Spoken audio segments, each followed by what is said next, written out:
ఉదయం పాలి, సాయంత్రం పాలి, రోజు 2 గుడ్లే పాలి. దానికి 2,700 రూపాయలు ఉంది. డాక్టర్ చెప్పుకోలేదు.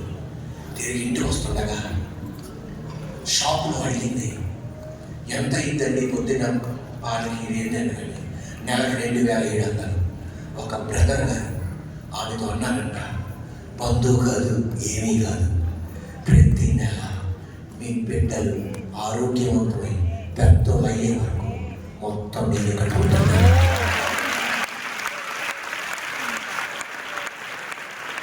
ఇప్పుడు చెప్పాను, నేను అనాథను కాదు, నా ఒక తండ్రి ఉంటాడు.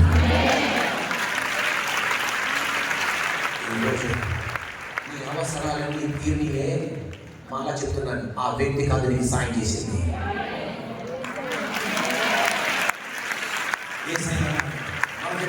నీ అవసరాలు తీరినియే, ఆ వ్యక్తి కాదు సాయం చేసింది.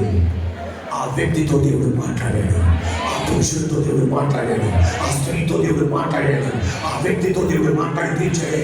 నీవు అనాథకు కాదని దేవుడు చూపించాడు. నీ బిడ్డని ఇంకొక చోటకి పంపిద్దాం అనుకున్నాడే, ఆ వ్యక్తి కాదు, దేవుడి ఆ బిడ్డ నుండి నడిపించాడు, నడిపిస్తున్నాడే. నువ్వు అనాథవి కాదు, నువ్వు ఒంటరి వాడివి కాదు. దావీదుతో దేవాది దేవుడు, నువ్వు ఒంటరివి కాదు, నువ్వు వెళ్తున్న మార్గం నాకు తెలుసు, నువ్వు భయపడద్దు.